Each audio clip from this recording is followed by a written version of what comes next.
अस्सलामुअलैकुम जी। तो जनाब सबको ईद मुबारक। कैसे हैं आप सब लोग? उम्मीद है कि सब खैरियत से होंगे और बहुत मज़े में होंगे, ईद गुजार रहे होंगे। और सबको मेरी तरफ से बहुत बहुत ईद मुबारक। यहाँ पे पाकिस्तान में जो है उनको भी, और जो पाकिस्तान से बाहर हैं स्पेशली मेरे भाई को ईद मुबारक। वैसे तो आज उसका दूसरा दिन है लेकिन फिर भी ईद मुबारक अगेन। तो आप सब लोग खुश रहें, मज़े करें और बहुत ज़्यादा हमें अपनी दुआओं में याद रखिएगा और हमें ईद पे भी याद करते रहिएगा। तो जनाब सबसे पहले तो आपको ईद मुबारक कह चुकी हूँ मैं, और आज के ब्लॉग को स्टार्ट करते हैं। तो जनाब अभी हम लोग जा रहे हैं जी नमाज़ पढ़ने के लिए। नमाज़ पढ़ते हैं हम लोग बाकायदा ईद पे ना, नमाज के लिए घर में एहतमाम करते हैं। तो हम सब अभी पढ़ेंगे जी नमाज़ और उसके बाद आपको दिखाएंगे कि हम लोग बड़ी ईद पे क्या करते हैं, क्या बनाएंगे। कुर्बानी का भी कोशिश करेंगे कि कुछ आपको थोड़ा बहुत दिखा दें, कि बाहर सारे मेल्स खड़े होते हैं ना तो अलाउ नहीं होता है कि वहाँ पर हमें जाना। तो फिर भी मैं कोशिश करूँगी किसी बच्चे से कह के थोड़ी सी वीडियो वगैरह बनवा लूँगी ताकि पता चले हाँ भी बकरा ईद है। तो इंशाल्लाह वो भी आपको दिखाएंगे और दिखाएंगे आगे हम खाने में क्या बनाते हैं, पूरा दिन कैसे हम लोग गुजारते हैं बड़ी ईद का और क्या रूटीन होती है। वैसे आप लोग को पता है बड़ी ईद पे यही होता है, कुर्बानी करनी होती है, मर्दों ने काम करना होता है, हम औरतों ने खाना शाना बनाना है, लेकिन उसके बाद हमने बैठ जाना है और कोई काम नहीं होता, फिर थोड़ी देर बाद थक के और सो जाना है, बस यही। तो जनाब यहाँ पे बस हम लोग पढ़ने लगे हैं जी ईद की नमाज, और ईद की नमाज के बाद बस हम लोग वेट करते हैं जी कि सब घर आ जाएं और उनसे ईद मिल लें। ईद मुबारक। अहमद आ जाओ, ईद मुबारक। ऐसे ईद मिलेंगे हम। अबूजर अबूजर ईद मुबारक, खैर मुबारक, ईद मुबारक खुश में, ईद मुबारक। टोपी तो उतार लो आप, ईद मुबारक। ले जी। तो गाइज़ यहाँ पे मैंने सोचा कि मैं आप लोगों को अपनी फुल लुक दिखा देती हूँ। तो आप लोगों को कैसा लगा है मेरा ये ड्रेस ईद का, आपने कमेंट में ज़रूर बताना है। और ये देखें जी, अब ना हमारे पास ना पहले तो सिर्फ एक बिल्ला था ना ज़ोरो, अब हमारे पास अमीरा भी आ गई है क्योंकि अमीरा भी अब यहीं पे होती है। तो ये दोनों जो है ना ये इतना तंग करते हैं ना, इतनी लड़ाइयाँ करते हैं ये लोग मिल के आपस में। तो अभी देखें दरख्त पे कहाँ ऊपर चढ़े हुए हैं और इनको उतारना ना बहुत मुश्किल होता है। तो खैर जी, ईद हो और मीठा ना हो ऐसा तो हो नहीं सकता। जैसे कि आपको मैंने लास्ट व्लॉग में दिखाया था कि खीर बन जाती है एक दिन पहले ही, चांद रात को ही सब ईद खीर रेडी कर लेते हैं। तो बस नमाज़ पढ़ने के फ़ौरन बाद से फिर हम सबको खीर खिलाते हैं। तो बस यहाँ पे मैंने खीर रख दी थी सबके लिए और बहुत मज़े का खीर बना हुआ था, खीर बनी हुई थी तो ये ना दो लोगों ने बनाई हुई थी और दोनों ही बहुत मज़े की खीर थी। दोनों, एक बाजी ने बनाई थी और एक भाभी ने बनाई हुई थी, दोनों बहुत मज़े की थी। सब ने बहुत इंजॉय किया। खीर खाते हैं और उसके बाद जी बस कुर्बानियों में लग जाते हैं, कुर्बानी करनी होती है सब, फिर दोपहर तकरीबन उसी में हो जाती है ना। तो बस यहाँ पे हम लोग खीर खा रहे हैं।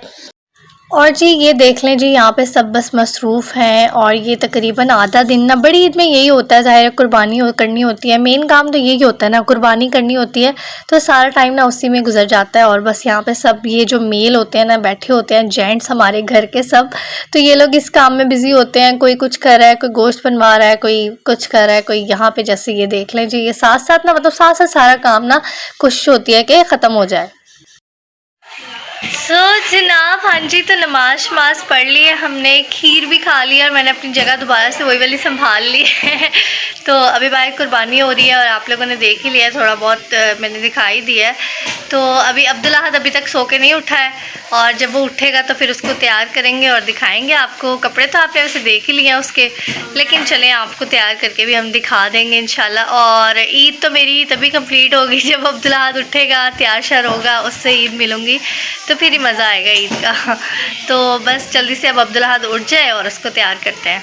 तो बस जी कुर्बानी के बाद क्या काम होता है, मेन गोश्त बांटना। और गोश्त यहाँ पे बस बाजियाँ बैठ जाती हैं और ये देख लें 3 हिस्सों में डिवाइड कर लेते हैं। एक होता है जी जो अपना घर का होता है, एक रिश्तेदारों का होता है और एक जो बाहर देना होता है, गरीबों में मस्कीनों में जो बांटना होता है। ये 3 हिस्से ना गोश्त के कर लेते हैं और इस तरह से सब डिवाइड कर देते हैं। तो यहाँ पे सबके बस पैकेट्स बन रहे हैं और ये बाजियाँ तो बस इसी काम में लगी रहती हैं। तो अब बस ऐसे ही होता है ना कि कुछ लोग गोश्त बनवा रहे होते हैं, कुछ बांट रहे होते हैं, कुछ बना के दे रहे होते हैं और कुछ किचन में लगे होते हैं खाना शाना बनाने के लिए। तो बस बस यहाँ पे गोश्त भी रेडी हो रहा है, पैकेट्स रेडी हो रहे हैं और ये हमारे ही पैकेट्स हैं आई थिंक सो। तो बस ये साथ साथ ये काम भी चलता रहता है और बड़ी ईद में यही सब कुछ होता रहता है, तो बहुत मज़ा आता है ये काम करने में भी। मैंने वैसे अभी तक नहीं किया, लेकिन मैं बस देख रही होती हूँ और मैं मज़े कर रही होती हूँ, साथ हम गप्पे लगा रहे होते हैं, बहुत हम लोग इंजॉय करते हैं माशाल्लाह से। तो यहाँ पे बस जी अब जैसे कि मीट आ चुका है तो गोश्त बनाना भी है, अब फटाफट से खाना रेडी करना होता है। हमने कोशिश यही होती है कि जल्दी से जल्दी मतलब खाना रेडी कर लिया जाए ताकि नाश्ता उसी का हो सके।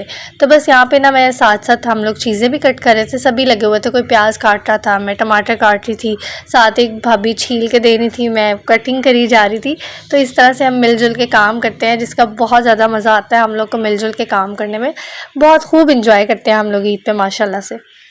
तो हमारे यहाँ ना ऐसा होता है कि हम लोगों ने ना बहुत जल्दी का टाइम दिया होता है, मतलब जैसे ही नमाज़ पढ़ के आते हैं ना उसके फ़ौरन बाद, बल्कि पहले ही आए होते हैं कुर्बानी करने के लिए। तो कोशिश यही होती है कि जितना जल्दी हो सके ना तो कुर्बानी कर ली जाए, फ़र्ज़ पूरा कर दिया जाए। तो माशाल्लाह से इसीलिए मैं आपको बता रही हूँ कि नाश्ता हम लोग उसी का करते हैं।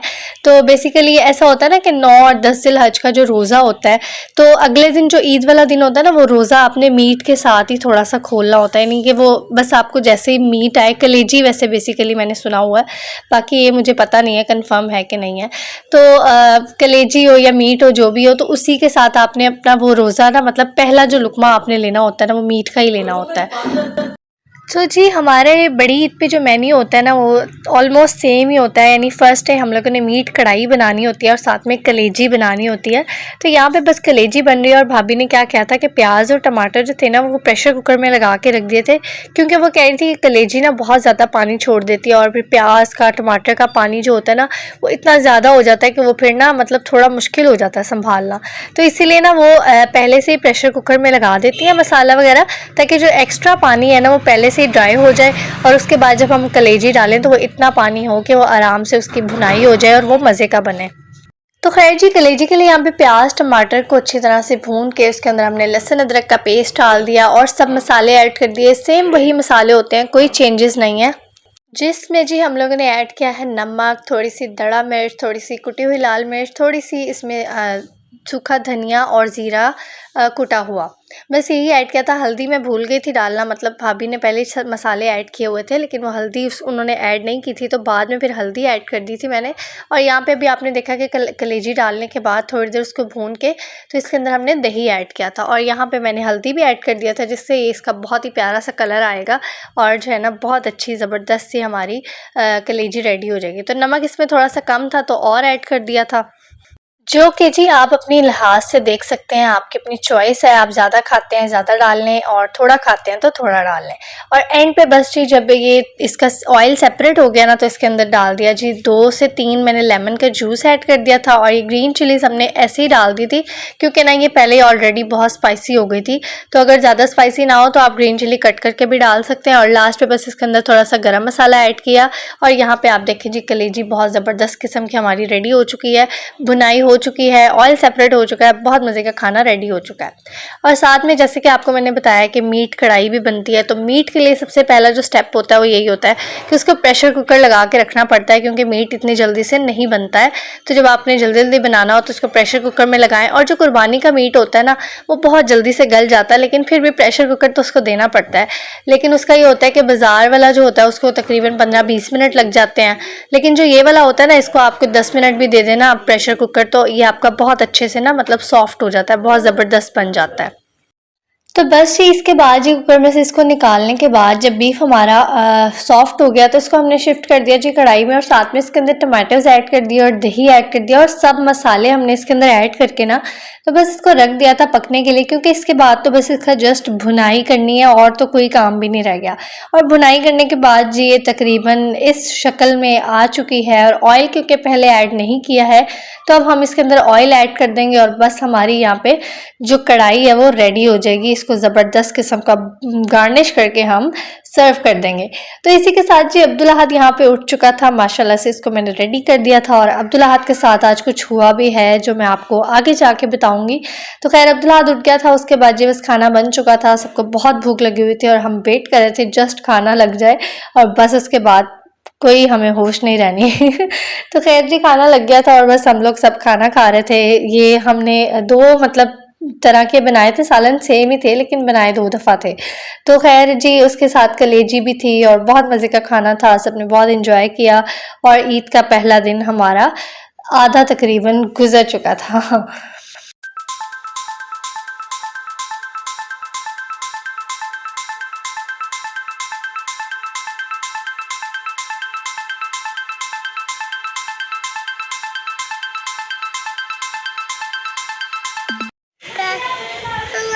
ये देखो जी, अब्दुल्ला हाथ उठ चुका है और अब्दुल्ला हाथ को रेडी कर दिया। अब्दुल्ला जूता भी दिखाओ अपना।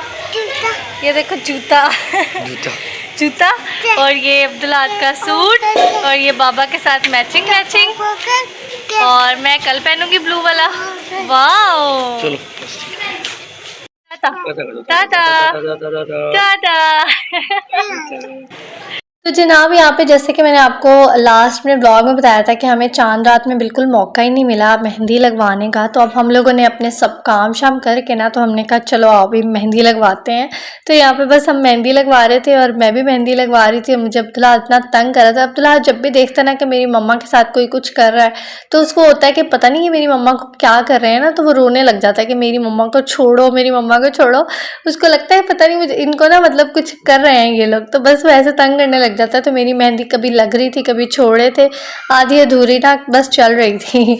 तो खैर यहाँ पे फिर मैंने लगवा ही ली मेहंदी।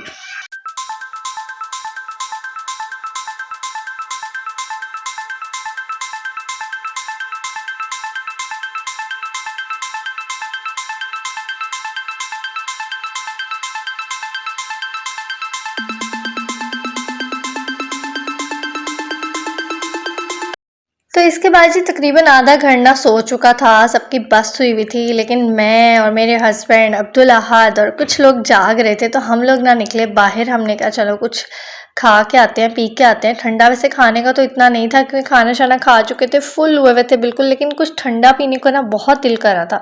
तो हमने कहा चलो कुछ ठंडा पी के आते हैं, लेकिन सब कुछ बंद था, कुछ भी नहीं खुला हुआ था और हम लोग ऐसे ही वापस आ गए। तो खैर शाम में हमारा इरादा ये था कि हम कुछ स्नैक्स बना लेंगे। तो यहाँ पे ना भाभी बना रही थी चना चाट और साथ में मैं बना रही थी दही भल्ले। और यहीं पे हमारे साथ एक ट्रेजिडी हुई थी, वो मैं भी आपको आगे बताती हूँ। तो यहाँ तक तो सब कुछ ठीक ही चल रहा था। तो यहाँ पे माशाल्लाह से चना चाट बनने से चने डाल दिए, प्याज टमाटर आलू डाल कर, साथ में इमली की चटनी बनाई हुई थी वो डाल दी इसके अंदर और ये नमक शमक डाल के तो बस यहाँ पे चना चाट हमारी हो गई जी रेडी। और दूसरी तरफ जी मैं बनाने लगी थी दही भल्ले।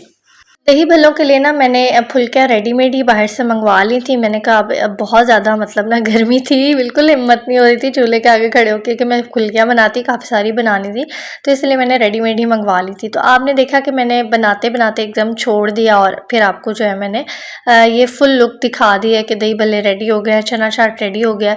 तो बेसिकली हुआ ये कि जब मैं दही भल्ले बना रही थी ना, तो एकदम से अब्दुल्ला हाथ के रोने की आवाज़ आई और मैं बाहर गई ना, तो उसको बहुत ज़्यादा ना चोट लग गई बेचारे को। फर्स्ट टाइम ऐसा हुआ है। हम इतना ख्याल रखते हैं अब्दुल्ला हाथ का, यहाँ पे आपको नज़र आ ही रही होगी। तो ये ना बहुत ज़्यादा स्वेयर चोट लगी अब्दुल्ला हाथ को, तो बहुत ज़्यादा रो रहा था। फिर हम लोग ना, ईद का दिन था, डॉक्टर वगैरह तो कोई मिलना नहीं था। वैसे तो मतलब ठीक था, सब कह रहे थे कोई इतना मसला नहीं है, लेकिन मुझे तसल्ली नहीं हो रही थी। मुझे ना मतलब परेशानी हुई थी क्योंकि उसके ब्लड नज़र आ रहा था लेकिन ब्लड बाहर नहीं आया। तो बस मुझे ना बहुत ज़्यादा परेशानी हो रही थी कि खुदा ना खास्ता कोई मसला ना हो जाए। तो फिर मैं इसको डॉक्टर के पास लेके गई, उन्होंने दवाई शवाई दी, इसको इंजेक्शन लगवाने का कहा।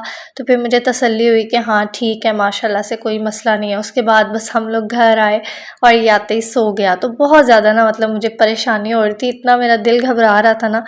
तो बस ईद वाले दिन ये काम हो गया। तो खैर उसके बाद बस हम लोग ने टिकट भी अपनी बुक करवा ली थी कि वापस जाना है, तो ये ज़ाहिर है फिर ज़रूरी होता है पहले करवाना, बाद में मिलती नहीं है। तो खैर बस यहाँ पे रात में हम लोगों ने आइसक्रीम खाई और उसके बाद जी आज के दिन को यहीं पे ख़त्म करते हैं, आज के व्लॉग को यहीं पे एंड करते हैं। उम्मीद है कि आपको ये व्लॉग पसंद आया होगा, तो लाइक कर दीजिएगा और चैनल को सब्सक्राइब कर लीजिएगा। मुझे अपनी दुआ में याद रखिएगा। इंशाल्लाह दोबारा मिलेंगे। अल्लाह हाफिज़।